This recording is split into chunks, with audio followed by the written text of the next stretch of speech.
set up there. Good to go. Are we on? You got my good side? I don't think there is There one. is a good side, yeah. I set myself up for that. It was interesting as we were discussing, weather and closures, and one thing that was mentioned, especially like with the Christmas Eve service, and when you have weather like this, some people were mentioning, with COVID and the weather, attendance is really going to be down. Should we be open or shouldn't we be open? And in case you didn't know, I shared this with some of the leaders. I said, when I was going to seminary, I was working as a database administrator while going to seminary. I pastored 2 churches, 2 small country churches in the mountains. On a good day, if everyone showed up, they had 12 people. So I said, I have no problem speaking or preaching to a small group. It doesn't bother me. So I said, if there's people that are going to want to come, I live right next door. It's okay if weather's going to deter people or COVID's going to deter people. That's why we record and we put the information out there. But today, I want us to think about what or who we are in awe of, or whom we greatly respect. You've probably seen people who get overwhelmed when they meet their heroes and they can't speak. I've seen the videos. I don't know if you've seen the videos when the young girls are fainting at concerts, right? Some of you may have fainted at a concert in your younger days. Who knows? I still remember the pictures when the Beatles came to the United States. See, in the second service, I'll have to explain who the Beatles are. But when the Beatles came to the United States and the young girls were screaming and going crazy, no matter how old we are, there was probably someone we would be in awe of meeting. Now, if you are a history buff, there's probably a historical figure that you would be speechless if you had the chance to meet them. I will be honest, I personally have never really been one to fawn over celebrities, and I have seen a few or met a few. I've had the privilege to be in some cool places and meet some important people, but I didn't faint at anyone's feet. So what makes us get so worked up about certain people or situations? Now, I am a person that can get excited about certain events or competitions to the point where it leaves me sleepless or restless. I'm even that way when I know I'm going for vacation the next day. Knowing you got to get up and just the anticipation. Kids are like that for Christmas, aren't they? They're all that anticipation. So that might be considered odd for some people. Well, other people might be able to relate to that.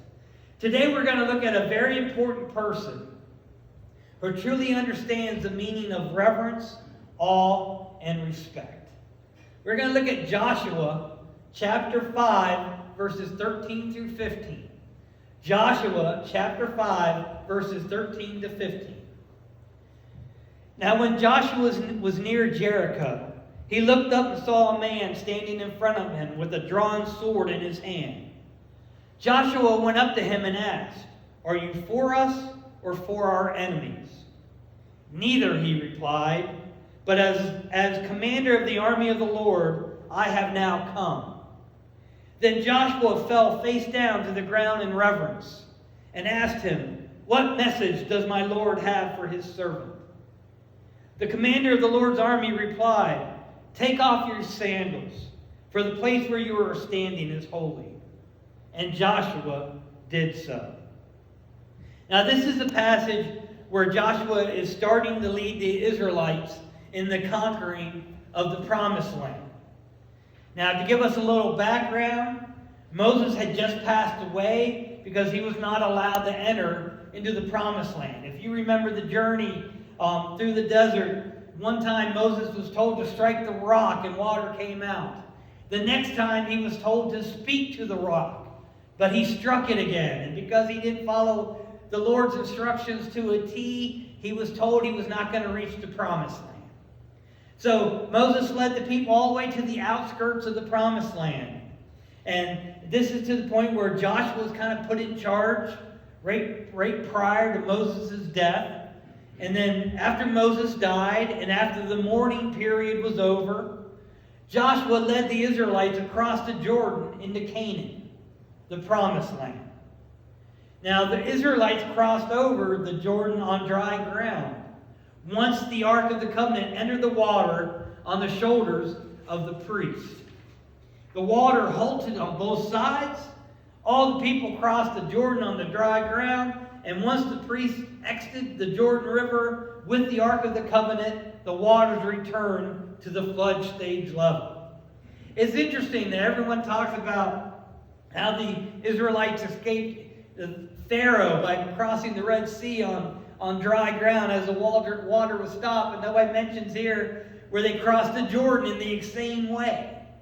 The exact same way. The Ark of the Covenant enters the water. It stops on both sides. They cross over the Jordan. And once the priests come out, the water returns to the flood stages again.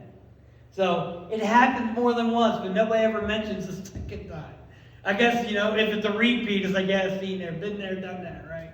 But once they crossed the Jordan, the first thing they did, they circumcised all the men who were born during that 40 years in the desert.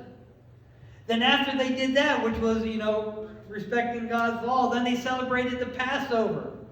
And they were feeding on the produce of the land.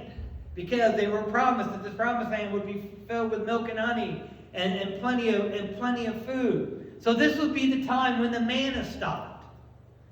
The manna no longer stopped appearing in the morning because they no longer needed it. Because they had the supplies they needed from the land of Canaan. From the promised land, would produce all the food that they need. Now the next task for Joshua and the Israelites is basically conquering the remaining people that are in the land that God promised them. So Joshua is the leader of all of Israel, and he's leading the people, and that brings us to the episode, or the situation that I read today. So Joshua is leading the people, and he's heading off to the city of Jericho, and he sees a man with a drawn sword. Now, Joshua questions the man, who are you fighting for? Are you fighting for us? Or are you fighting for the enemy? And the man replied that he was the commander of the army of the Lord. Upon hearing his response, Joshua immediately falls face down in reverence and asks, what message does the man bring?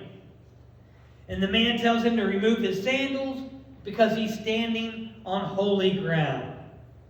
Now, it is believed that Joshua is talking to a very high-ranking angel.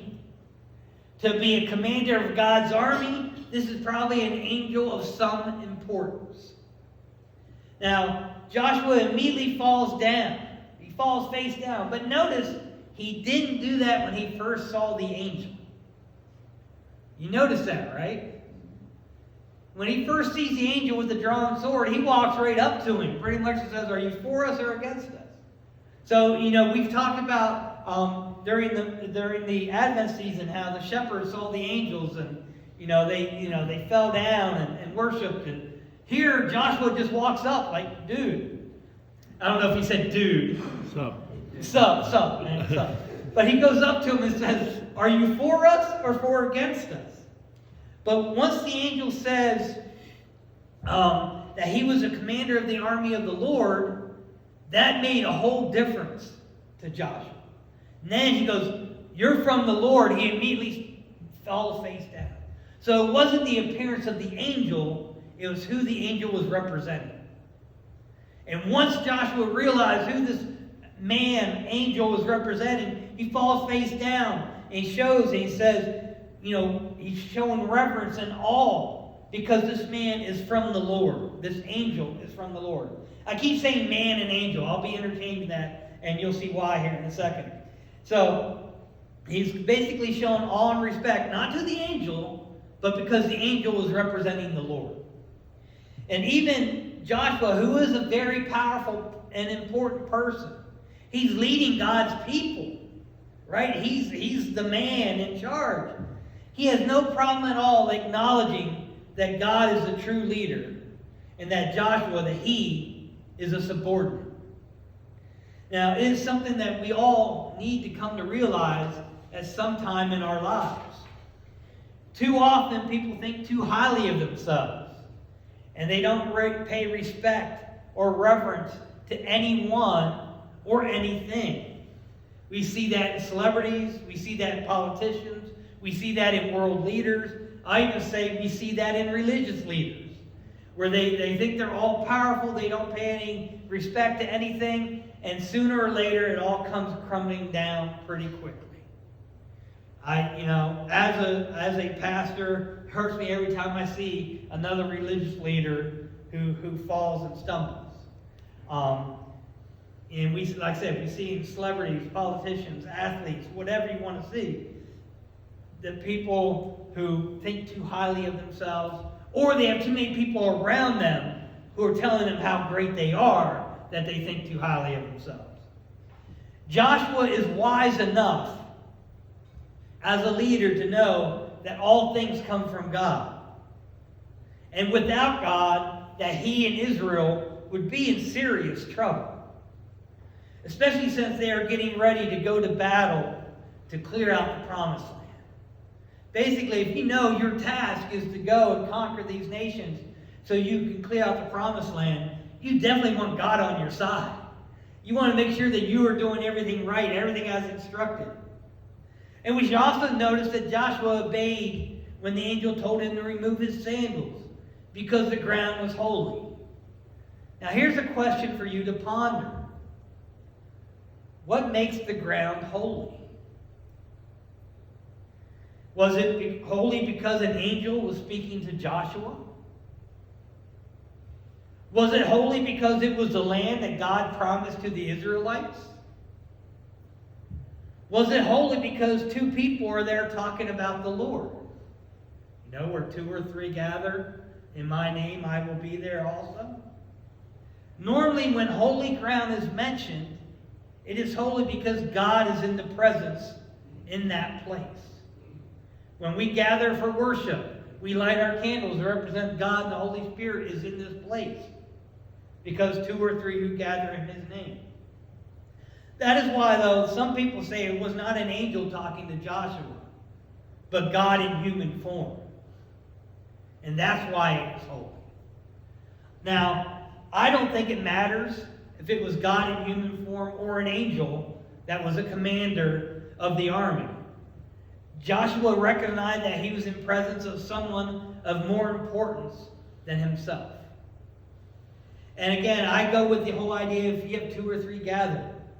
If we're up at camp in small prayer groups, I feel God is there. I feel God's presence at camp all the time. Or if we're here and it's a small worship service, where we're gathered, God is here also.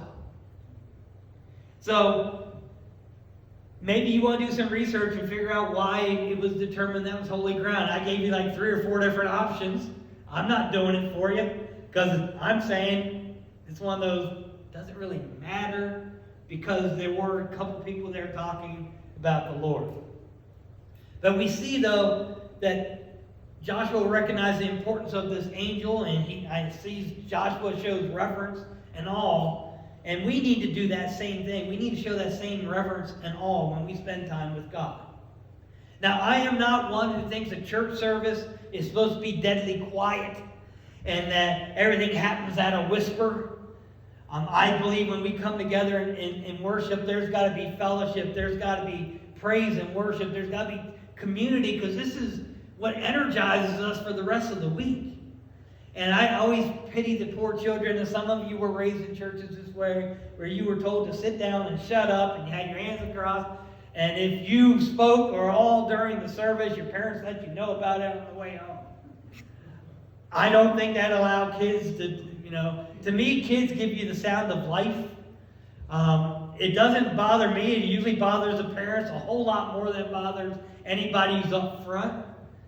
I don't think, I think God wants to hear laughter. He wants to hear joy when people come to worship Him. So I'm not one of those who think it needs to be deadly quiet. But I think we need to think about how we do approach God. Do we recognize whose God is and how we should be in awe of Him? How we need to become less so He becomes more. And our lives need to work out that way. We need to stop thinking about how important we are and realize who truly is the most important. So sometimes we need to make that acknowledgement. Now, it may be during your prayer time, quiet time, maybe in the middle of the day, that we acknowledge that Jesus is truly Lord. And we want him to be in control of our lives. And honestly, my quiet time, my time with God is usually when I go for my runs. I'm by myself, I'm running on a trail. Sometimes I get to see deer and foxes, and I get to see the same people almost every day, walking their dogs and all that kind of stuff. And that allows me to my mind just wanders. Have you ever had that time where you just go for a walk and your mind just wanders? You solve all the world's problems, and then you forget to write them down, and when you come back, you forgot what the answers were, right? Yep. Yeah.